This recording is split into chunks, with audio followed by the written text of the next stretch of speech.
spoke about your battle against COVID-19, and you vaccinated almost more than 90% of your population. What do you have to say about the Vaccine Maitri program? Did Bangladesh benefit from it? I really thanks to Prime Minister Modi to take this initiative, and that way he contributed vaccine to not only Bangladesh, also some South Asian countries, and it's really very helpful, and it's a very prudent initiative he has taken. And beside that, we bought vaccines with our own money, and also many other countries also contributed, and we pursue our people for vaccination. Usually people from our country, especially the village level, even some in the town also, I found many people very much reluctant to take vaccine. They don't want to take the pinch of the needle or sui nail in a hay.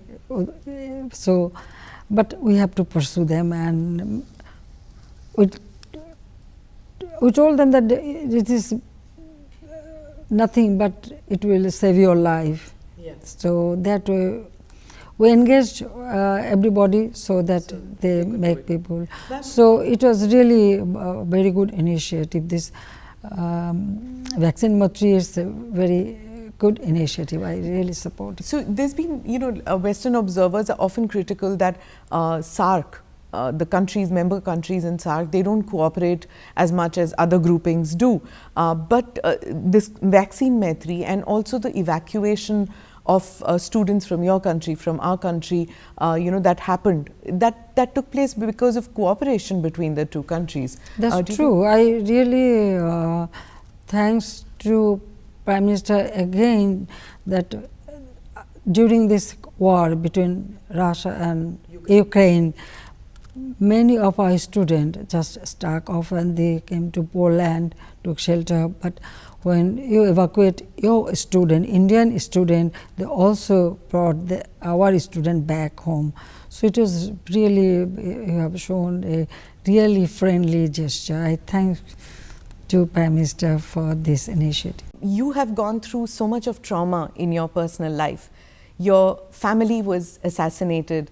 While many of us remember that phase of the 70s and 80s, there are many young Indians who are not aware. Ma'am, in your own words, could you tell me what you faced in those years?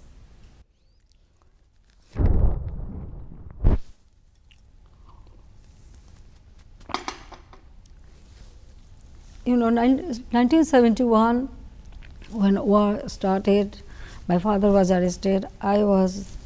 My mother was in custody, me too, and I was expecting my first baby. But I thanks to India government, India people, India, they supported our war of independence. War of liberation. They not only supported war of liberation, also they gave shelter our refugees all. Then comes 1975. It was so suddenly it happened. Only 15 days ago, my sister and myself, we left the country. I went to Germany, where my husband, he was the nuclear scientist. He was doing his post-PhD research there. So we just went there just for a few days, couple of months. But suddenly, I'm sorry to interrupt. What was your last meeting with your father before you left? It is 30th July.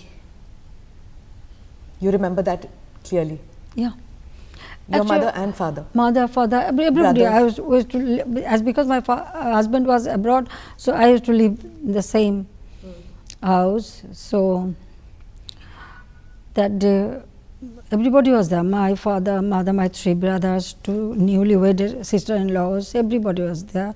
So all of siblings and their spouse, they came to the airport to see us off, and we met father and mother. That was the last day. Yeah. Then 15th August in the morning, we we heard this news, but we couldn't believe it. It was really unbelievable that any Bengali could do it. And still we didn't know what really happened, only there was a coup, and then we heard that my father was assassinated, but we didn't know that all the family members were, they were assassinated. But that time Mrs. Gandhi immediately sent information that she want to give us security and shelter. So we received especially from Marshal Tito from Yugoslavia and Mrs. Gandhi, and we decided to come back here because we had in our mind that if we go to Delhi, from Delhi we will be able to go back to our country, and then we will be able to know how many members of family still alive. How do you cope with that, ma'am, to know that your entire family is wiped out? It's a very difficult time. When I heard this news, the ambassador, Germany, Mr. Humayun Rashid Chaudhary, he called me alone and then he told me. For a few moments I didn't know where I was, but I thought about my sister. She is 10 years younger than me, so actually I thought how she will take it. It is so difficult for her. Then when we returned to Delhi, at first they put us in a house with all security because they are also worried about us. Did you feel that you could be a target at that stage? There was news like this because those who killed our parents after their attack 3 houses at a time. To find you? No, to kill members, like my father's sister, 2 sisters' house, and they killed family members simultaneously. How many members were killed, ma'am? Almost 18 members, and some mostly my relatives, and then some maid servant, their children, there were some guests, my uncle. So it was to see that nobody from Bangabandhu's family ever comes back to power, right? Exactly. My younger brother was only 10 years old, so they didn't spare him too.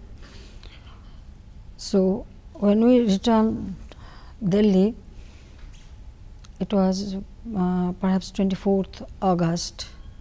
Then I met Prime Minister Mrs. Gandhi. She called us, and so there we came to know that nobody is alive.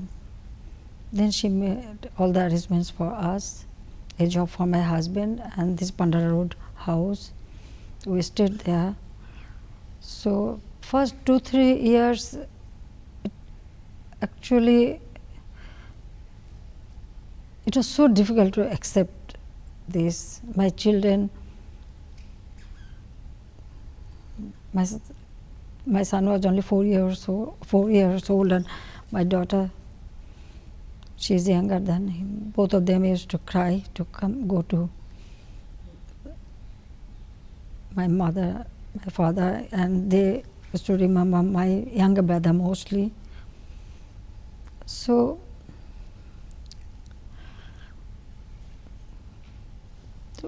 but then gradually we have, and well, as because I have children, my sister is there, so this sorrow, pain, it was very difficult, but still we